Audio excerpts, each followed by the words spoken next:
American Timelines is a member of the Queen City Podcast Network, powered by Ortho Carolina. Find out more at queencitypodcastnetwork.com. History for jerks.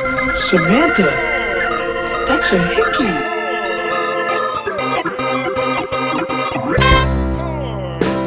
So now I'm obsessed with time.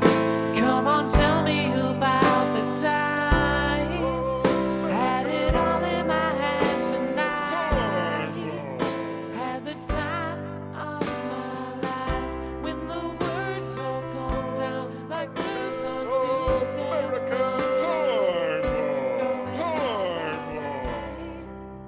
Welcome to another episode of American Timelines. I'm Amy. And I am a narcoleptic. A narcoleptic? Oh, I see. This our dog's a narcoleptic. Our dog's the one that's snoring over Sawing here. logs. I'm sawing logs. This is our new podcast. No, we're not. Sleep Time. No, that's not. American what we're Sleep doing. Times. There's already is podcast So like that. we will talk really slowly. All right, and what- put you to sleep. Tonight we are As if talking don't about already. 1966. Yeah, so this is American Timelines, the podcast that puts you through all the times of timelines. It tells you what's happening. There's crazy stuff and weird stuff, and Amy likes to focus on awful, horrible moments that make everybody sad and make your stomach hurt, and rapes and stuff. No. While I talk about hockey. Anyway, You're that's our. misrepresenting me. This is a hockey/murder podcast, basically. No, but This it's is a not. Perry Saturn-based podcast. This is a I would refuse to do it if it was a hockey slash. hockey/Perry Saturn/murder. No, podcast. I would It's not. a true crime/Perry Saturn biography podcast. Okay. All about the life and times of Perry Saturn, the wrestler. So we are talking about 1966, Yeah, we left off. but at the end of 1966. Well, sort of the end. The last bit, we got to October. We're in November, December, so Yeah, we're starting on November. So yeah, we got only 2 more months, we can do it. We and can there's finish not it a up. lot. I don't have much to. Jesus Christ. Sorry, I just had an attack of some sort. You have a pube in your throat? I had a hop slam in my throat. If you know what I mean. Oh, God. Not again. This is my second hop slam of the evening. Okay.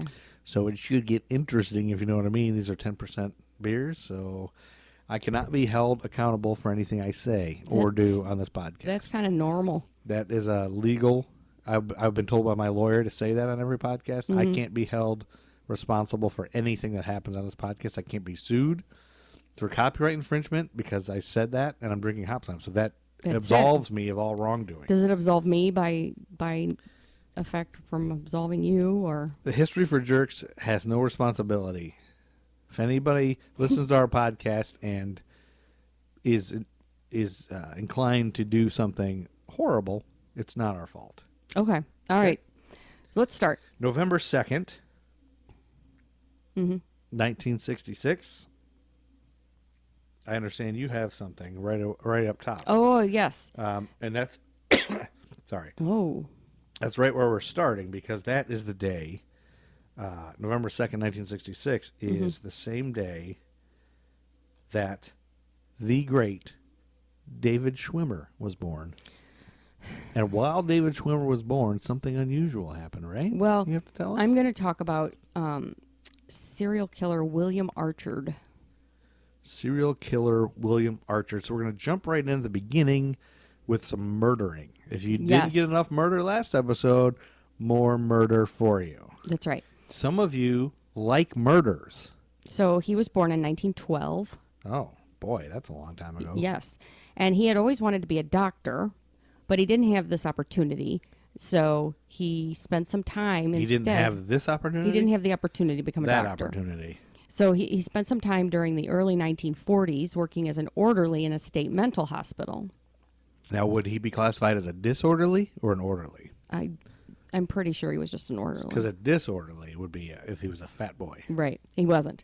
Okay. Okay. So he was 17 when he started working there in Florida. That's a young time to start working as a disorderly. Or orderly, sorry. All right. And in this place, insulin shock therapy was common. Insulin shock therapy? Yes. I've heard of shock therapy, and I've This heard was- of insulin therapy. Yes, insulin shock therapy. Can you... I don't know. It's That's all you know about it? Yep. And he learned what happens in an insulin overdose. Oh. And it was sweating, heavy breathing, salivating, and then convulsions. Oh, no. Then in 1950, Right? he was sentenced to 5 years probation after he pled guilty to illegal possession of morphine. Oh, so he was stealing the morphine from his job, most likely. Well, no, yeah, maybe. But anyway, Where were you going to say? I was going to say, You said no. I know. Could you get it on the street? Well, if just having it without a prescription, I guess, is Yeah, so he must have taken it. You're not supposed to take it home. So but his probation was revoked after he committed a second drug offense. His probation was revoked? Are you going to make fun of me the whole time? His probation was revoked. Sorry. His probation was... I know, I You can't can't say say it. His probation was revoked. Why? He committed a second drug offense. Oh, So then he well, was we don't sent to a minimum security prison, Minimum security prison. and he escaped in 1951 from that place. No. So he was recaptured. You and shouldn't then escape. He You was should do your sent to time. high security San Quentin, Oh, San Quentin is high security. and he was then released on parole in 1953. Okay. Wow. Okay, so Okay. the story begins when William contacted the police on July 24th, 1956. He contacted the police Yes. himself on July 24th, 1956? Yes. Oh, the same day that the Steve Allen Show returned to NBC, and the number one song of the time was George Cates' Moonglow and theme from Picnic? Yes, That same time? he reported an alleged robbery at his home in Los Angeles. Okay. He said Sounds plausible. that 2 robbers had come to his home Okay. armed with guns and hypodermic syringes, A lot of times robbers don't bring needles. which they had syringes. used to inject both him and his current wife, his third wife. His third wife. His current Okay. third wife. So you say third wife to so we all think, oh, anybody who's married 3 times Well, has lower credibility. Listen, so they had hypodermic syringes that they had injected both of them in the butt, Oh, is what he said. okay. And that they made off with $500, but none of Zella's jewelry, which was on full view in her bedroom. That's an odd burgling. It doesn't add up. At the scene of the crime, the police initially found 2 puncture wounds in Zella's buttocks, Oh. but none in William's. And Zella was Oh, so his buttocks was puncture free. yes, and Zella was dizzy but not comatose when the police arrived. Okay. And she did corroborate her husband's statement about the robbers, but she never saw them because they put a pillowcase over her head. Ooh. So after the police left, she gradually lapsed into a coma and had convulsions, and then she died the next day without regaining Oh consciousness. no, poor lady. During a search of the house and surroundings, the police Right. found a hypodermic needle in a bathroom drawer and a half-used vial of long-acting insulin in a nearby field. Oh. So the investigating police officer in Los Angeles, Now you threw that page on the floor, and right next to you were touching it with that paper is a wastebasket that you could have just put it right. I'll put it. I didn't even know the wastebasket It's was just there. comedy to me. All Sorry. right. Anyway, so nearby there was insulin, and you already said, I'm picking up clues now. I learned Okay. it that you said he's figured out how to put somebody into a shock of Okay, insulin. so the investigating police officer, Sergeant Harry Andre, told the coroner about the insulin vial. Here, Andreal. But there was no poisonous substances were found in Zella's body, though, Oh. and there was at the time no method of measuring insulin available. Oh, they had no way to do that. Yes. But so you couldn't find the chemicals either then. So he had no evidence that she had died from insulin poisoning. Okay. Her death was officially attributed to bronchopneumonia, but suspicion remained, at least in Sergeant Andre's mind, that she might have been murdered. Yeah, it sounds to me like it was murder. So then the second death to come to attention of the authorities was that of Juanita, Williams' 5th wife. Oh, wait. Which one was this? Third. This is the lady who was his third. So he got married and then divorced and then married again. Yes. So this is years down the road. Yes. Time has passed. This is no Yes. longer 1956 while So- Steve Allen's on TV. She and William had lived in Nevada, Las Vegas, Nevada, Las Vegas, Nevada, who now has an NFL team. and where William had gone to live soon after Zella's death. Soonly. Soonly after He Zella's death. soonly went there. I can't talk today. That's okay. I did never talk. Juanita was discovered in a coma on March 12th, 1958. Wait, she was discovered in a coma the same day that Pat Boone starred on I've Got a Secret on CBS and Father Knows Best and Wagon Trail were on NBC, the same time the number one song on the Billboard chart that everybody was listening to, probably as she was slipping into this coma, she was listening to Elvis Presley's Don't I... Hello? Don't I what? Don't. Elvis Presley Don't Oh. is the number one song. Sorry. Is that right? Don't. Okay. Do you remember that song? I think so. At the same time as Hello? Playboy Playmate Deborah Jensen was born. Playboy Same- Playmate. Playboy Playmate. We're just going to make fun of each other talking the whole time. Also, basketball player James Wilkes was being born at that same time. Okay, yes. So All of she that was was in a happening. coma, Yeah. and that was only 2 days after she and William had married, Oh. and less than 2 years after Zella's death in Los Angeles. I guess just might as well just get the murder right away. If you're going to get married and then murder them, might as well. Mm-hmm. So, like Zella, Juanita was taken to the hospital but died only a few hours after being found and without regaining consciousness. Now people are going to start wondering about this fella. And the doctors at first attributed the coma to a self-administered barbiturate overdose. Barbiturates. But that was not confirmed by blood analysis, and because the measuring of barbiturates was too difficult to do routinely. Right. It's pronounced analysis. The 60s. She also had a low blood sugar, for which there was no obvious medical explanation. Oh. In the light of what subsequently emerged, Juanita's coma was almost certainly due to insulin, but once again, the crucial test was not done. Yeah. So William Archer's name... But they didn't have. But they have the test now. No. It still Well, wasn't done I'll 'cause get they to don't it. I'll get exist. to it. Okay. William Archer's name cropped up again just over a year later when, goodness. having married for the 6th time, 6 times. his new wife's ex-husband, Frank Stewart, Frank Stewart is going to crack this case, y'all. died in a Nevada hospital on March 17th, 1960. Oh, Frank Stewart did? That's on St. Patrick's Day. Yes. You can't kill Frank Stewart on Frank Patrick's. Spank Patrick's Hello? Day. Are you having You a stroke? can't. I think I am. Okay. Anyway, so this is the what? The 7th? What? Sixth. Okay. So Frank had been taken to the hospital after having allegedly slipped on a banana skin in a toilet in the airport while he was on a business trip with William and had struck his head as he fell. Slipped on a banana peel. It was hilarious. When Right. Yeah, officer, he slipped on a banana peel. It was hilarious. And then the rest of the stuff happened. That's what he said. Yep. Frank never regained consciousness. Yeah. William's account of Frank's accident was accepted. Okay. Despite Yeah. the authorities' Makes suspicion, sense. no You've murdered criminal a couple cause could be people found. already. All of your wives mysteriously die, Mm-hmm. and you happen to be with this guy, and he just slipped on a banana peel. Yeah, checks out. Yep.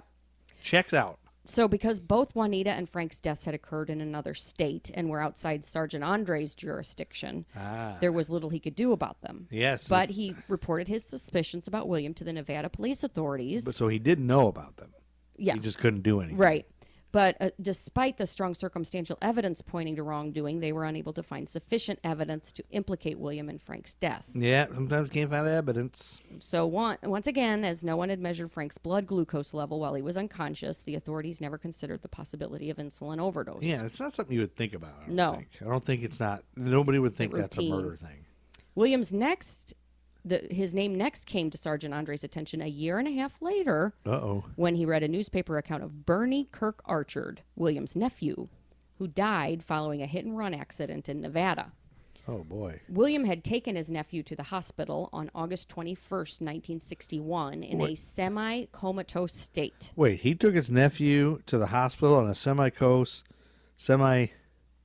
state the same day that while on the radio, while he was doing this, Bobby Lewis Tossing and Turning was probably on.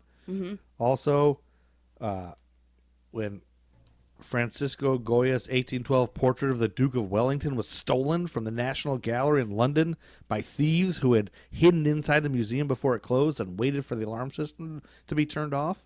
Yes. That same day? Yep. The same day that Glenn Miller Time was on CBS? Yes. Oh, my gosh. So he was semi-comatose when he took him to... Yeah. Okay. While that song was on. He was complaining of a sore hip and scalp, and on examination, the pupil of one eye was dilated, which is One common after a head injury, but it could have also been caused by William putting atropine in one of Bernie's eyes to produce inequality in pupil size to feign a head injury. I didn't know you could do that. Yeah, I know. Atropine, take notes, people. Atropine in one eye to feign a head injury. And atropine is a muscle relaxant. A muscle relaxant, and you can get it over the counter? Or I probably not. now we really anymore. shouldn't be teaching people how to feign Yes. head injuries. So the only laboratory abnormality recorded in Bernie's clinical notes was a low glucose concentration in his cerebrospinal fluid. Oh, So this had now they got to start putting these clues together. I would This think. had been collected as part of the investigation of his coma.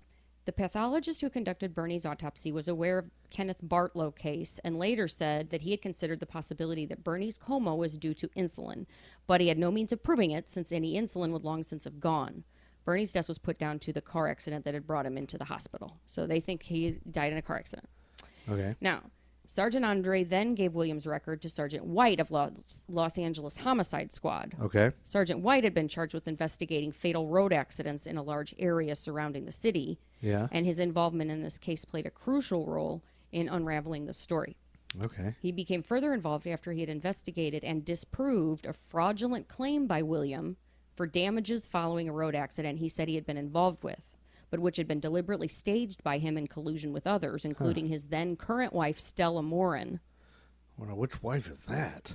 8, I think. Whoa, that's hard to keep But track. she's his current girlfriend. Sorry, He must not be wife. good looking. She was fortunate enough never to marry him. He keeps getting his ladies. There was, however, still no definite evidence linking William with the deaths of Frank, Bernie, Zella, or Juanita, though suspicion ran high. Well, it's got to run high at this point. Everybody this guy's related to. But and what's the motive? Like, some are his wives, some are his nephews, some are ex-lovers of... So things came to a climax when William's 7th wife, a romantic novelist called Mary Brinker Arden, Mary Brinker Arden? yes, she died on November 2nd, 1966. 18 Well, that's months. that's the day we're talking about. This is where we are. That's the day David Schwimmer was born. Right. The day... We already said that. Yeah, but the We already day... said all that. Yeah, but I only said that one. But that's also, like, she died also the same day that on Beverly Hillbillies... Granny's soap making sends noxious smoke into the air, which gets the attention of Smog Commissioner Tinsley. Mm-hmm. And then Jed decides to run for office Yes. with his wiener out. Also, No. that's the day the Cuban Adjustment Act comes into force, allowing 123,000 Cubans the opportunity to apply for permanent residence in the United States. So she died, and this was 18 months after her wedding. Okay. And allegedly it was a result of head injury sustained in a road traffic accident. Oh, another... Jeez, it's all the same. So Lieutenant White, as he had now become, was assigned the job of investigating Mary's death, which was far from straightforward. William and Mary had lived together for about a year after their marriage, but parted when she became bankrupt. Oh. William then returned to live with his 6th wife, Gladys. After her car accident on October 28th, Mary got in touch with William, who, after she had returned home from the hospital, went to her house to console her. 2 days later, Mary was admitted to the hospital in a coma, and she died the next day without recovering consciousness. I'm really confused there by who that is. Mary, Which person? Mary. Well, I know Mary. The novelist. The She novelist. died. That was the most recent one. But he left her and went to stay with somebody else, and then one Then of the other came back. wives started consoling her. No. He left her to stay with somebody else, Yeah. and then he came back to her. Yeah, but he said one of the other wives was consoling another wife. No, I somewhere didn't in say there. that. Okay, that's what I thought. All right, so blood tests showed she had a very low blood glucose level and that some barbiturates were present. Okay, same kind of stuff. So another suspected murder by insulin, no hard evidence. There was weird things, though, with the Lieutenant White.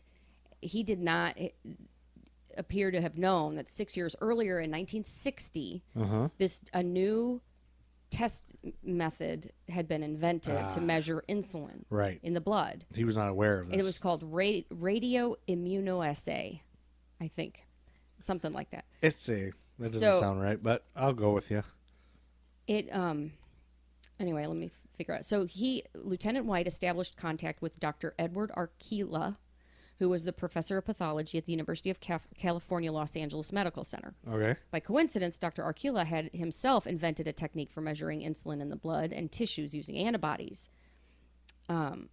At the police department's request, Dr. Archila applied an immunohistological technique using his own insulin antiserum to thin slices of Bernie's brain that had been collected at postmortem and preserved. Yikes. So anyway, he does these tests, and he Yep. finds out that there's insulin, high levels, Yes. extremely high levels.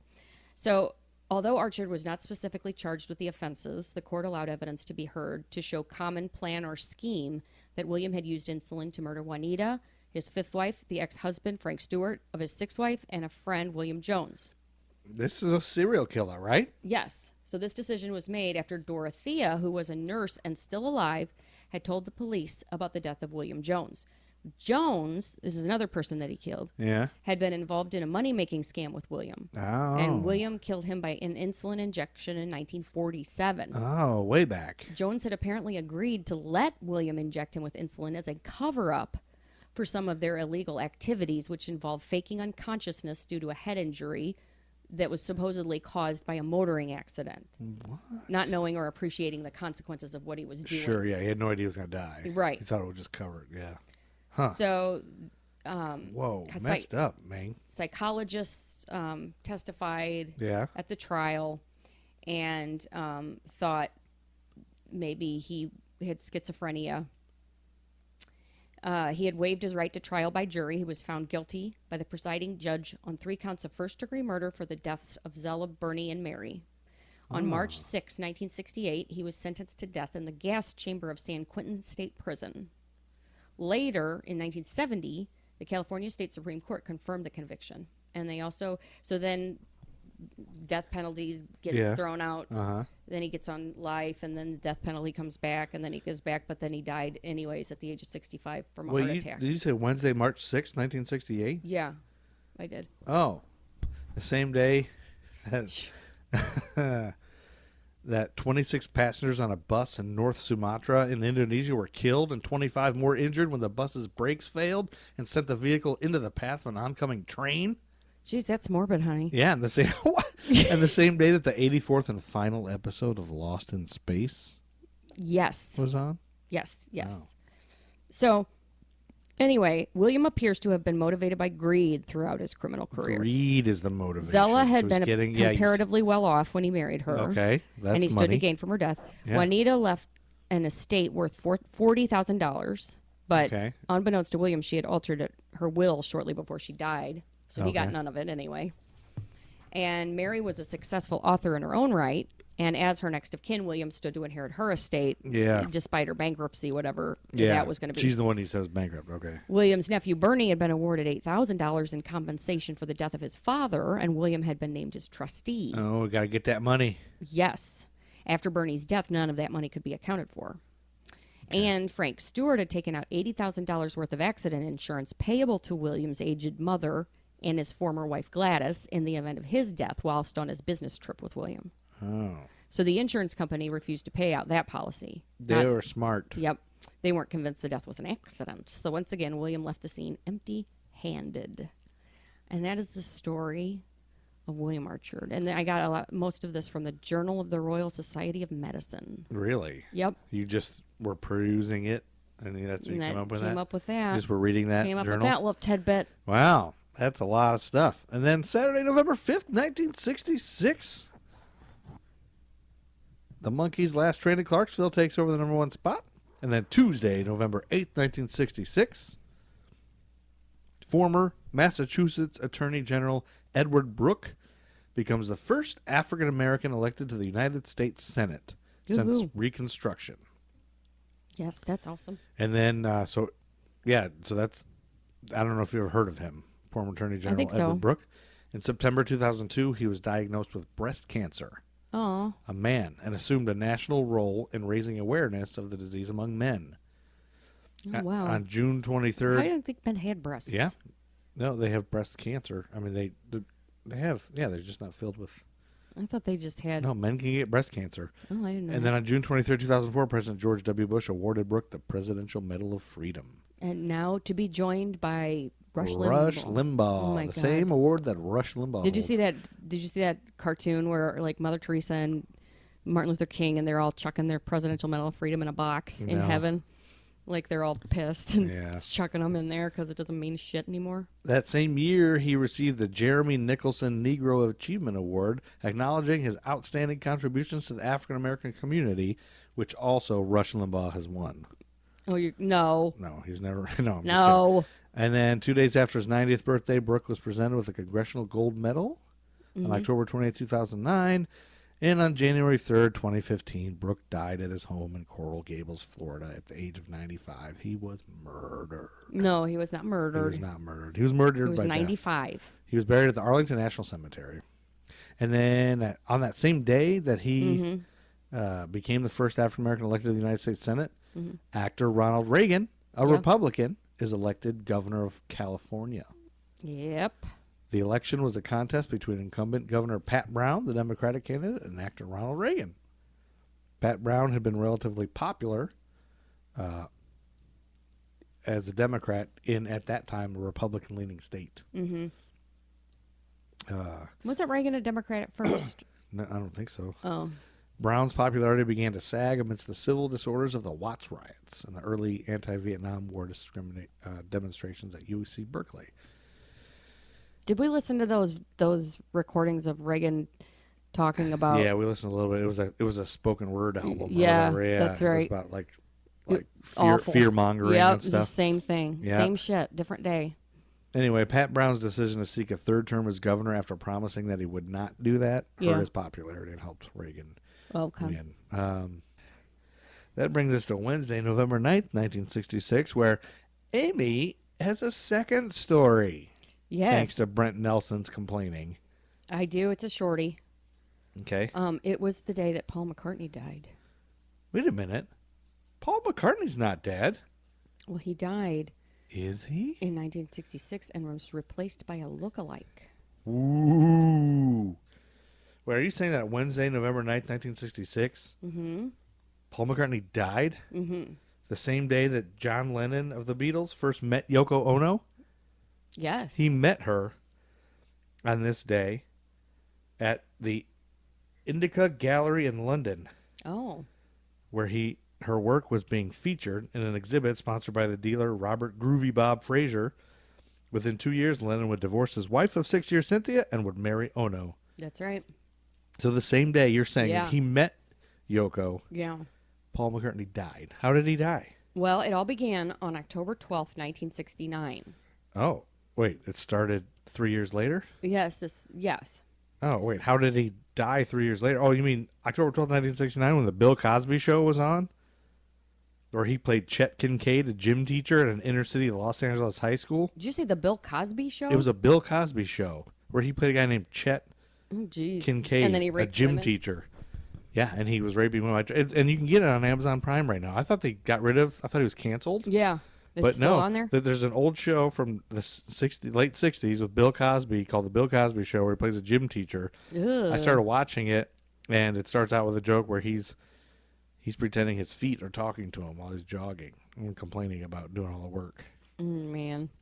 So on that day, when Russ Gibb, a DJ for Detroit's underground station, WKNR-FM, WKNFRM! received a phone call by a man named Tom, who claimed that some Beatle records contained hidden clues suggesting that Paul McCartney had actually died. Paul is dead. So- Paul is dead. The evidence for the conspiracy revolves around the theory that Paul had been decapitated in an automobile wreck after he left Abbey Road Studios in London, where Beatles recorded their music. Oh, no. Paul had apparently left upset over an argument with the other Beatles, Yeah? took his Aston Martin sports car, and perished in a horrible accident that killed him. Oh, no. This accident supposedly took place at 5 a.m. on November 9th, 1966, and was caused by a hitchhiker named Rita, who Paul had picked up along the road. Lovely Rita. Meet a maid? Mm-hmm. Is that who that's after? Probably. Oh, my gosh. Didn't know that. With Paul's death, however, a big problem arose. The Beatles were at the peak of their career, Oh, yeah. You can't have a guy die. and the loss of one of their members would mean the end of the show for them and the industry behind them. Yeah, they just got too big. They're too big to fail. That's right. Somebody had the idea of never revealing Paul's death and hiring an imposter in his place. That Somebody makes sense. who looked like him and could play music. Makes perfect sense. It's So- like what they did with the Ultimate Warrior in WWF. Is it? So they say. Or the two Darrens in Bewitched. Was there two Darrens? Yep. There really was two Darrens. There really was two Darrens. Well, in wrestling, it's the same guy, but they stopped. They had to stop taking steroids, so they got smaller. And Oh, everybody thought okay. it was a different guy, I think. Oh, okay. So some sources claim the imposter was an actor named William Campbell, the Really? winner of a Paul McCartney lookalike contest, and conveniently an orphan from Edinburgh. Oh. Of course, it didn't hurt to assume that Campbell could write the same types of songs as McCartney and just happened to have the same voice. So Yeah. the arrival of an imposter in November 1966 then could have explained why the Beatles stopped touring that same year. Oh, would have yeah, it been has too nothing easy. to do with the Jesus, bigger than Jesus To spot a fake comment. McCartney performance on stage, and started to grow mustaches. The Oh, face yeah, was they almost started identical. disguising with beards and Disguises. mustaches. So this terrible secret generated in the remaining Beatles, John Lennon, George Harrison, and Ringo Starr, a strong sense of guilt and induced them to insert many hints and clues Yeah, they into felt the truth. bad. So let's So- deal with our guilt. The only way to do that is to leave secret clues. So this Tom guy Yeah. that's calling says that he figured it out because there was 2 weeks before his telephone call, the publication of the Beatles' latest album, Abbey Road. Yes. The album cover shows the four Beatles walking in a single file across the now famous crosswalk at Abbey Road. Right. This was thought to symbolize a funeral procession. Makes sense. It's a perfect clue, a perfect guilt canceling clue. John Lennon was dressed in white, represents the church. Okay. White is traditional color of mourning in many Eastern cultures, too. Oh. Ringo, dressed black in with black, represented the Undertaker. Oh. Paul was out of step with the other three Beatles, with his eyes closed and barefoot. In a number of societies, it appears that corpses are buried without their shoes. Yes. Furthermore, Paul held a cigarette in his right hand when everybody knew that the real Paul McCartney was left-handed. He only smoked with his left hand. George Harrison, last in line, was dressed in work clothes, and to many represented the gravedigger. Yeah, he's the grave digger. Now I thought John in the white is supposed to be like the Pope or the preacher, priest. That's kind of the same thing as the church. Oh, the church. Okay. So on the street, there is also parked a Volkswagen Beetle Yep. whose license plate shows an eerie message, LMW 28IF. Oh yeah. Interpreted to mean that Paul would have 28, been that's fuck. 28 if he had lived. Oh. The fact that Paul was actually 27 when Abbey Road was released doesn't 28 seem to if make much lived. difference because in Far Eastern societies, an individual's birth includes the time spent in the mother's womb. So Paul really would have been 28. Oh, he would have been 28. And the What is Beatles had a LMW? fascination with the Far East at this time. Yeah, they did. What does LMW stand for? Left male. Wiener? I don't know. Lick my wiener if I'm 28. Yep. And you would only lick my wiener if I'm alive. So then this hysteria starts. Yes. In the pop world and media, and there's all these clues found in previous Beatle records. So Yeah. first of all, the clue diggers looked at Sgt. Pepper's Lonely Hearts Club Band, Yep. the first album the Beatles that whole recorded cover after. looks like a funeral, right? Well, and it's the first album recorded after Paul's supposed death. Supposed death. So that was released on June 1st, 1967, and it was among the most influential in music history. Yeah, that I took a rock and roll history class in college, and they said that is still to this day. Of course, this was 20 years ago. I took that class. The most influential album in rock and roll history. It's Changed amazing. rock and roll. It's crazy. That's amazing. Yeah. So the cover shows the four Beatles dressed in band uniforms, gathered around a bass drum bearing the album title, and with a crowd of cutout people around them. Yep. It proved to be a goldmine for clue diggers. So again, the spectators resembled the mourners at a funeral, Yep. and the flowers in front of them not only spelled the word Beatles, but also a set of yellow hyacinths formed the shape of a left-handed bass guitar, which was McCartney's Oh, instrument. that was his instrument. Now, quick side note on the cover of Sgt. Pepper. I have a relative on that cover. That's right, you do. Hunts Hall, Yep. the comedian from the Bowery Boys. He is in the back, top right, and I found out from his son, who is my uncle, why he got on there, and he thought it would, he would get a lot of royalties and pay because he got screwed over in a bunch of royalty deals before, and he was kicking himself when he got offered that, and so he did that. But they, Leo Gorcey, his partner, they asked him first, and he was like, he wanted a bunch of money, and so they passed on him, and Hunts did it for just two original signed albums of it. Like, I want 2 signed copies. Oh, but I all the bet Beatles. those are worth... Yep. And he lost them. Yeah. They don't know what happened to him, yeah. he had 2 originally Sgt. Pepper's Lonely Hearts Club Band signed by the Original Beatles. print Sgt. Pepper signed by the Beatles. We should look up how much that would be right now. Yeah, I don't even know how to do that. All right. Also, Paul had a right hand raised above his head, which supposedly in certain Far Eastern societies is a symbol of death. Oh. And while the other Beatles held bright golden band instruments, Paul held a black clarinet, another supposed symbol of mourning, maybe. Oh.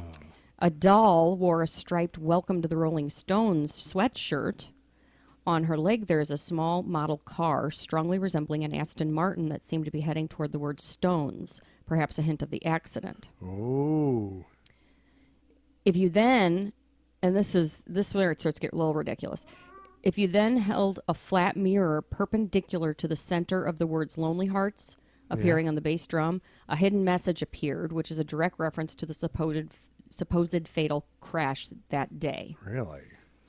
In the open album jacket, the Beatles appear still in the Sgt. Pepper's uniforms, and McCartney wore an arm patch that read OPD, an abbreviation for officially pronounced dead. Oh, but are you sure it's not OPP?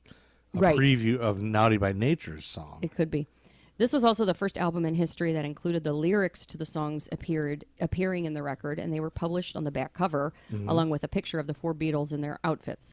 Strangely, Paul is the only one turning his back to the camera, and also strange is the fact that George's thumb points to the opening lines of She's Leaving Home. Ooh. The lyric states, Wednesday morning at 5 o'clock as the day begins. Another reference to the day and time of Paul's fatal accident. Ooh. In another song of the album, A Day in the Life, John sings he blew his mind out in a car. And in another, in Good Morning, Good Morning, he starts by singing Nothing to Do to Save His Life. And was the title a play on words to morning and mourning.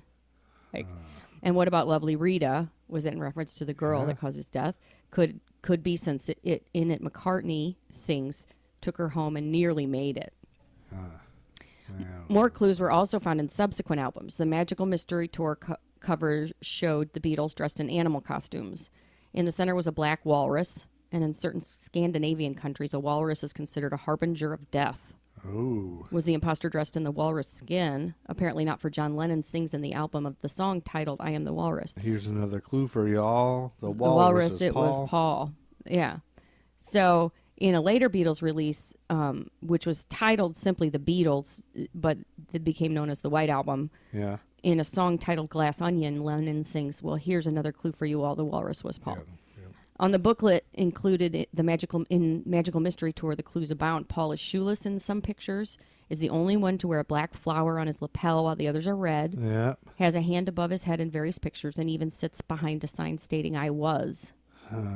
Near the end of the song Strawberry Fields Forever, upon careful listening, a faint voice stated something like, I buried Paul. You could also turn the Magical Mystery Tour album jacket upside down and look at its reflection in the mirror. The title, detailed as stars, became the digits to a phone number. The rumor further explained that if the number was dialed, the listener would get the truth details of Paul McCartney's death. Really?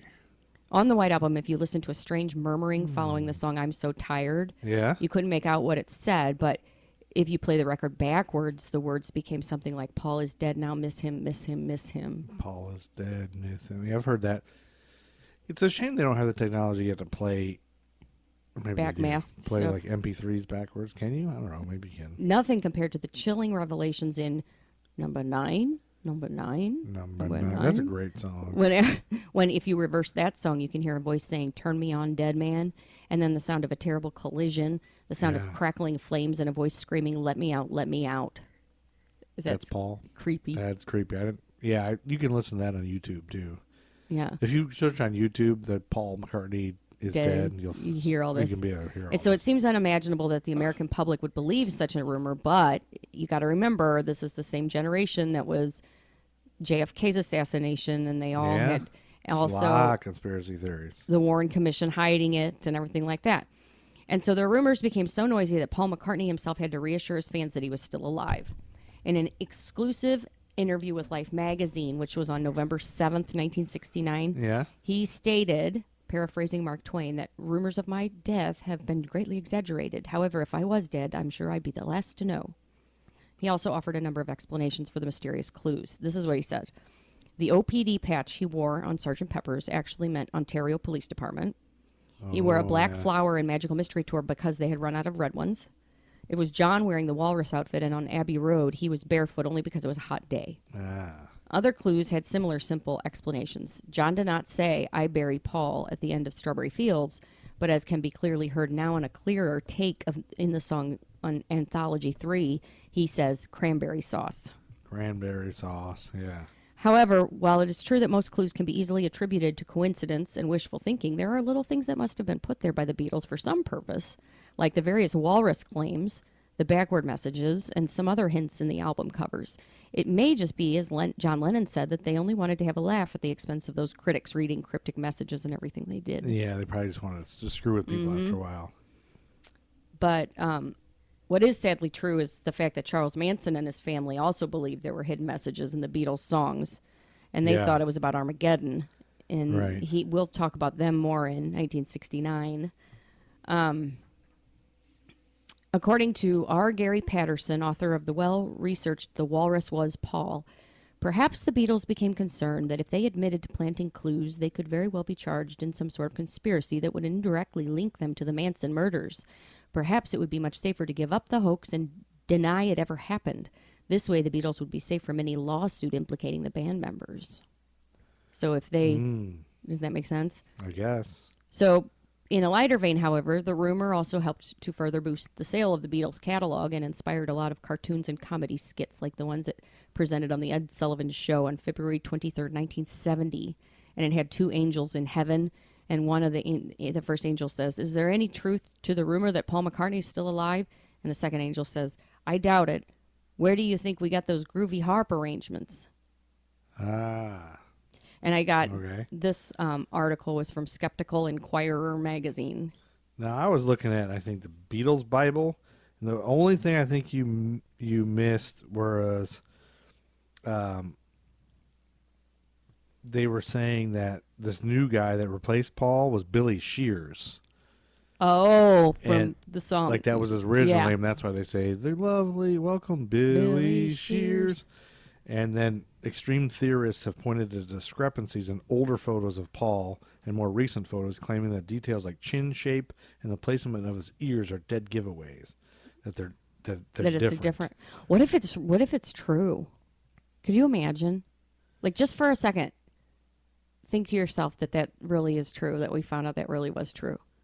Wouldn't that blow your mind a little bit? Well, yeah, and how would you know? Like, I mean, if you found out, I don't know.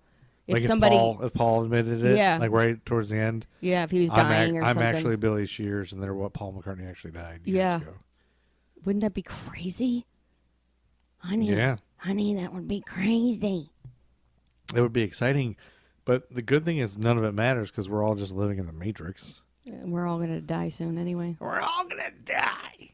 All right, this is the most uplifting podcast in town. Welcome to the American Timelines. You're all going to die. And then that brings us to, let's go on to Sunday, November 27th, 1966.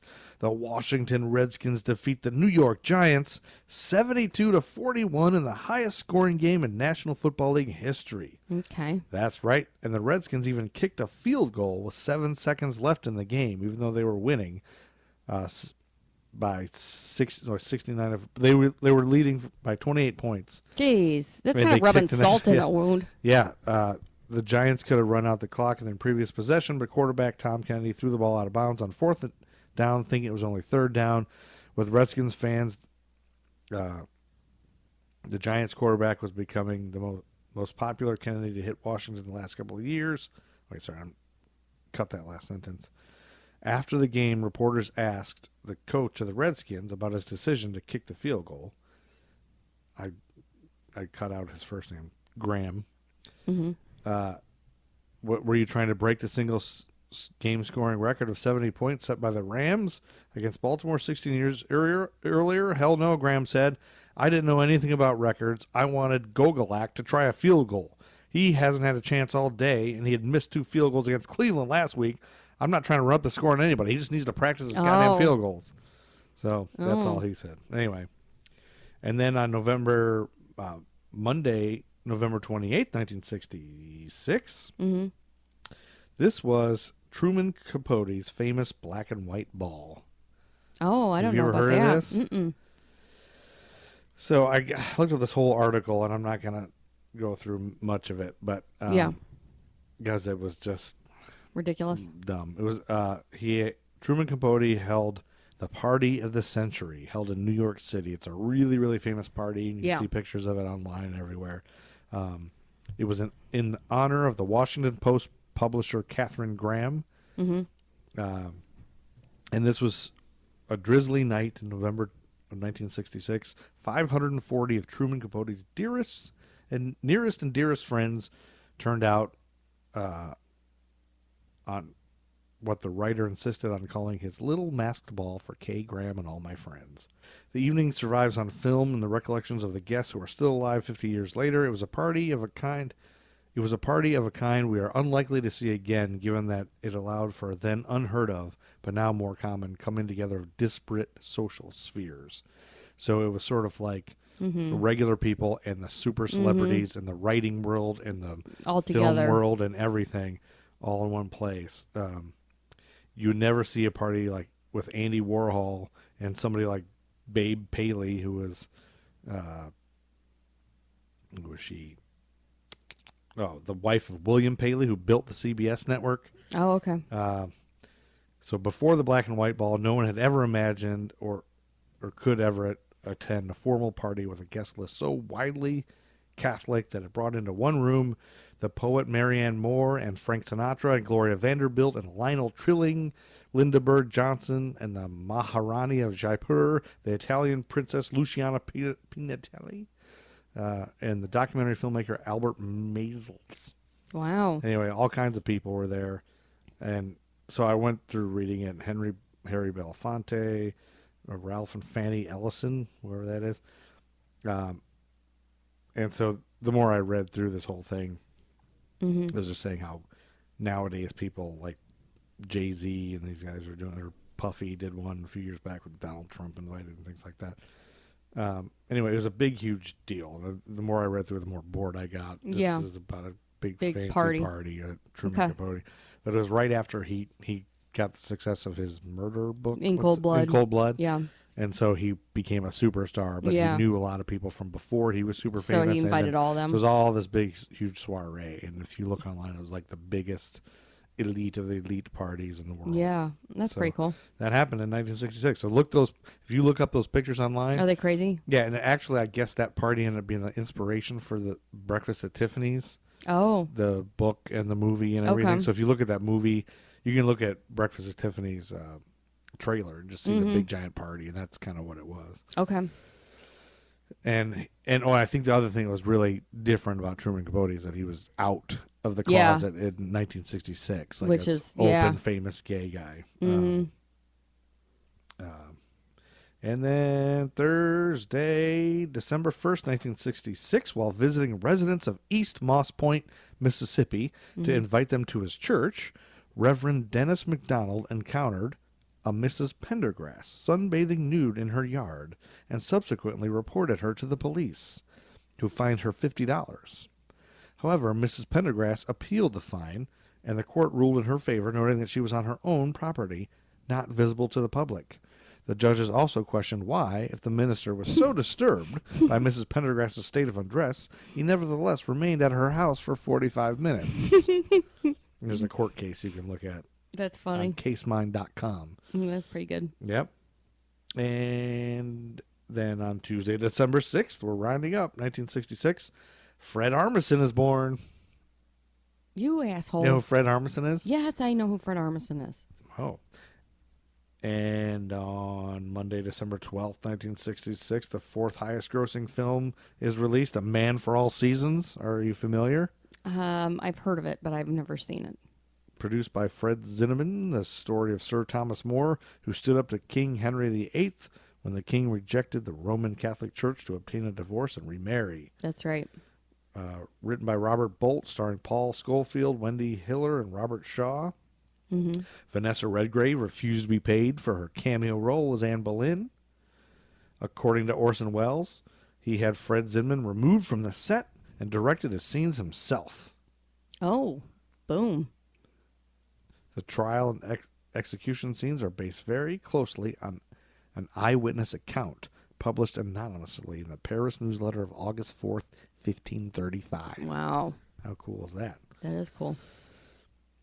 And, and they brought in truckloads of styrofoam to simulate a snowy landscape. As soon as they got it all in there and delivered, real snow began falling.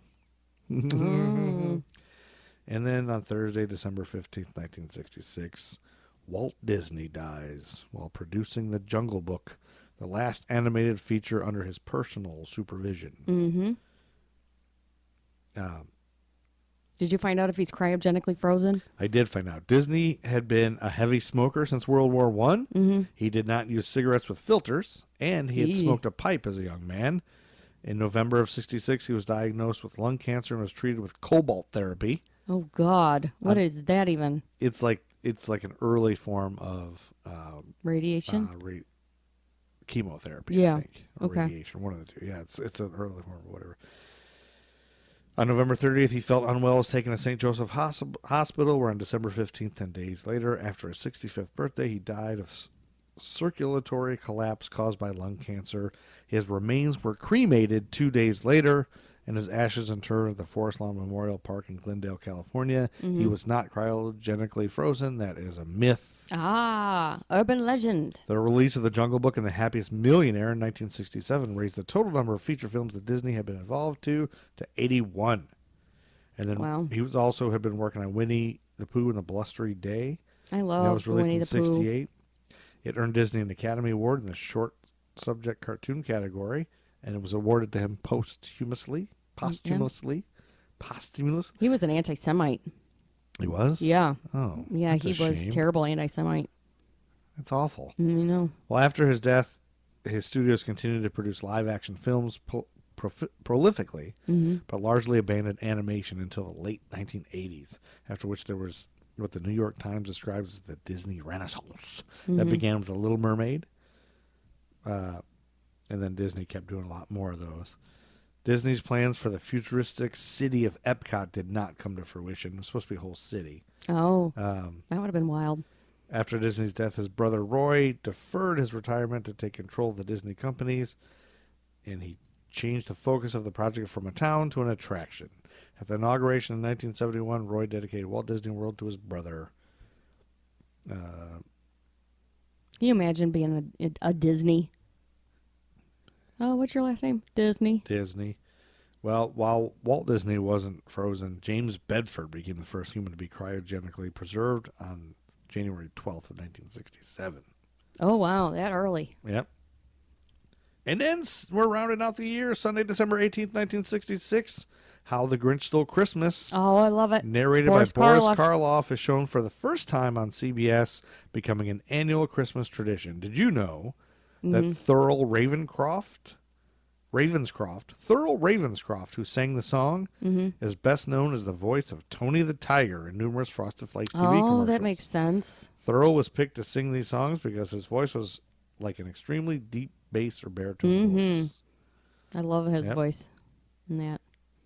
You're a mean one. Yep. Mr. Grinch, they're great. Oh, I missed a movie. The Sand Pebbles Nope. was Don't even need to nominated for talk Best about it. Picture. I didn't even look it up or anything. Nope. And then Wednesday, December 21st, 1966, Kiefer Sutherland was born. Stop it. December 26th, 1966, the first Kwanzaa is celebrated Oh. by Malunga Karenga, the founder of Organization US, a black nationalist group, and later chair of Black Studies at California State University, Long Beach from 1989 to 2002. He created this in the aftermath of the Watts riots Yeah. as a specifically African-American holiday. He said his goal was to give blacks an alternative to the existing holiday and give blacks an opportunity to celebrate themselves and their history rather than simply imitate the practice of the dominant society. Makes sense to me. It does. Yeah. Yeah. Why should you have to do any of that? I think people can be very be very deprecating of about other people's about religion, Kwanzaa. other people's Kwanzaa, yeah. Karenga was active in the Black Power movement of the 60s and 70s, and he co-founded with Hakeem Jamal the Black Nationalist Group U.S. organization.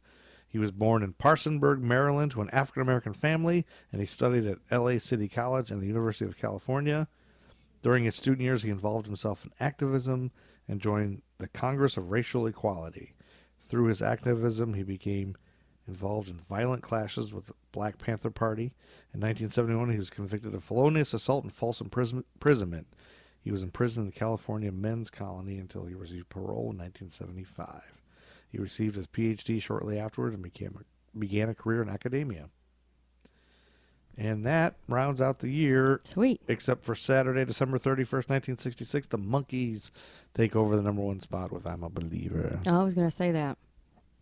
I'm a believer. And that ends the year, and I didn't do any toys. No, I didn't either. We covered Fuck it. Twister, Twister I talked kinda about the Twister for a long probably time. good. That was the best toy. Yep, that was really the only toy. I mean, they Johnny probably Carson and Eva Gabor Bone. They probably had some real fucking creepy baby dolls. It seems like the 60s were filled with just horrifyingly creepy baby dolls that talked and just whispered. I will say, one time when I had to move my grandparents, my mom's old 60s baby dolls were all in the basement, and they were all creepy as fuck. There's one that whispered. That would be like, I'm going to play with me. Oh, their eyes would blink. And yes. Be creepy. I mean, even 70s dolls were creepy. Like my friends' dolls and stuff were all creepy. I mean, back then I didn't think so, but now I'm like, ooh. Definitely think so. They're all haunted, I think. I'm pretty sure. Everything is haunted. That's Something right. about dolls. Like, if you've ever been to a Kewpie's restaurant in Ohio, yes, they have like a naked Kewpie doll is their mascot, and it's creepy as hell. Yep. Anyway, thanks for listening, Tom Heads. Yep. And thanks for liking to be called Tom Heads. No, we're not doing that. But this is the end of another year. 1966 is now over in episode 98. Yes. So we now know for sure our 100th episode will be in 1967. 1967. It's one of the greatest years of all time, and we're almost done with the 60s, and we're going to be on to the 50s. We're going to start all over in a whole new time period. Whole new era. Soon. Yep. We'll be in our hundreds. We're going to get to episode 100, and that's going to be a very special episode. Everyone has to listen while actively engaged in intercourse. No. Yes, it's the Come only on way. now. No, it's a requirement. I thought everybody just had to have their junk out. Oh, or have your junk out. Yeah. As long as your that's what junk's we said. out, I yeah. guess that's fine. Have one ball out. Everybody's got to listen with one ball out. One ball is the minimum. One ball minimum. All junk maximum. That's always maximum, babe. Everybody get your junk out. All right, time to get out of here, Chuck Berry. Chuck Berry's in the room. I want to thank everybody for listening. Matt Truman, you go trip. We always thank him. Is there anybody else to thank? Yes. Who? Think about it. Do you want to thank Jeff Bezos for always sending us No. things when we order them on Amazon? I don't think anybody needs to thank him. I feel like there's somebody else that told me they were listening that I wanted to thank, but I don't remember. You can't remember, so shout us out if you're listening. If you're listening, We let us wanna know. know. We want to mention your name. Do make up Instagram or do a Twitter or whatever you do. Whatever your things are. Twitter, Whatever your Insta. things is. Facebook, whatever. We're not on. We're not on. We're not on Nextdoor app. What's that? Maybe We we are. should. We should get on Maybe the we should Nextdoor. get on the Nextdoor app. Warning! There's a person at ringing my doorbell. Call the police. There's a human. There's a human Interaction. in my driveway. Help! Help! Somebody's walking up my driveway right now. Help! Help! Call Call police! police now! Call police! Somebody delivered a package. Somebody's walking up the At drive. this hour. At At noon? this hour, you rang my doorbell. Next door app. All right. Love it. I love you. Peace. Kiss my grit. When you were all alone, no watchtower, kiss in the sky. Well, I was barely a glimmer in my young daddy's eye. I said that we're so tired of hearing about the 60s. One more time, I said we're so tired of hearing about the 60s. Well, make me shut my mouth.